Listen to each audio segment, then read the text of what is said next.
Okay, now that we've identified industry structure, competitive advantage, um, and value chain activities, we need to consider how the selected competitive advantage of an organization influences the types of processes performed during those value chain activities, during the primary value chain activities.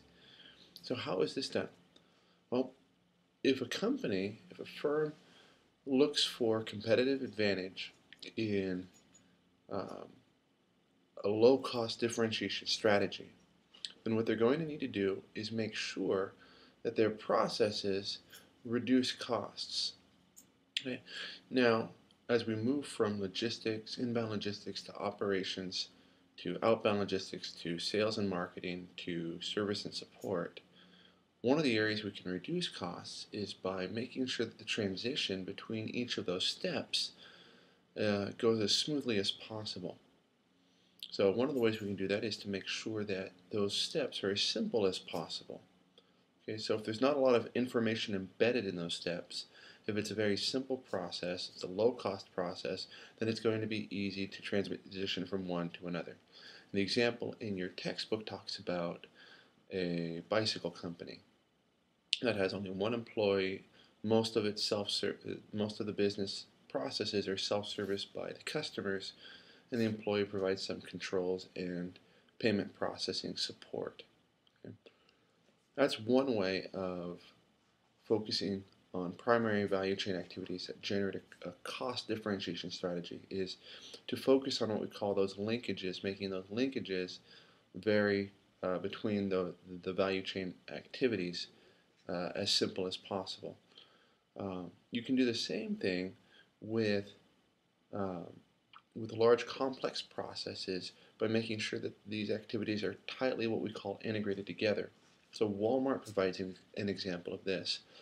Walmart's operations are very complex between all of their inbound logistics and their coordination and their organizing and distributing and repackaging of product for the customer to distributing it to their stores to selling it to their support function. It's all very complex, but it's very tightly integrated. What they've done is all of their computer information systems speak to each other and also speak to their suppliers. So everything works very well. So there's very little cost in getting the information from, say, inbound logistics to operations. An alternative scenario that wouldn't be very cost effective would be if each of these parts of Walmart ran independently. Okay? So if there was one group that was in charge of bringing everything into, say, Walmart's distribution warehouses to be rerouted to their stores, and then all of that data maybe was printed out on paper reports in a special format that made sense for the warehouses that stored materials before they were shipped to the stores. Okay. And then someone had to take those large paper reports and then reformat them in a way that was usable by the operations group. And then that data all got generated into some sort of printed report, and then it had to be re-entered, re-keyed into a system for the outbound logistics and the sales and marketing groups. So this example is one of a company that's not very well integrated together. The computer-based information systems are not being used to decrease the linkage costs between the value chain activities.